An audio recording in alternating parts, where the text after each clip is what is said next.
Hi students, நாம் இன்னைக்கு என்ன பார்க்க போறோம்னா நான்காம் வகுப்பு கணிதம் தான் பார்க்க போறோம். பருவம் 3 பாடம் 3 அளவைகள்ங்கிற தலைப்பில் உள்ளதா பார்க்க போறோம். பயிற்சி பார்க்கலாம். பயிற்சி 3.3 தான் பார்க்க போறோம். பக்கையை நோட் பண்ணிக்கோங்க. 25வது பக்கத்துல இருக்குது.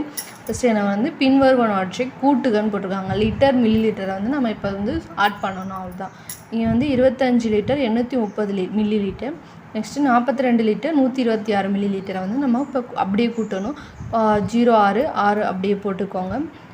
3 2 கூட்டினா 5, 8 1 கூட்டினா 9.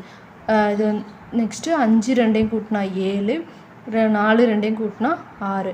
அப்போது 67 லிட்டர் 956 மில்லி லிட்டர். அந்த லிட்டர் மில்லி லிட்டர் அவசியமாக போடணும், கண்டிப்பாக போடணும்.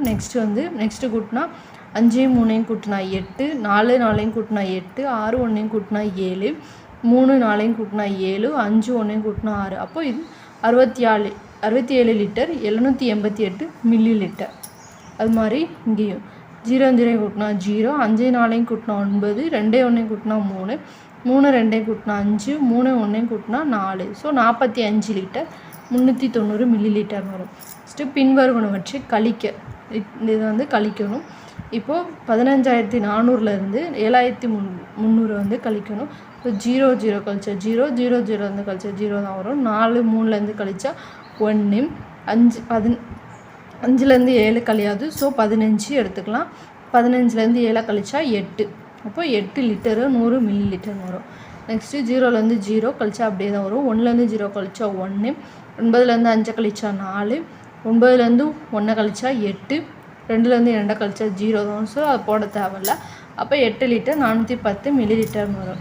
நெக்ஸ்ட்டு 0லேருந்து 0 கழிச்சா 0, 6லேருந்து 3 கழிச்சா 3, 5லேருந்து 2 கழிச்சா 3.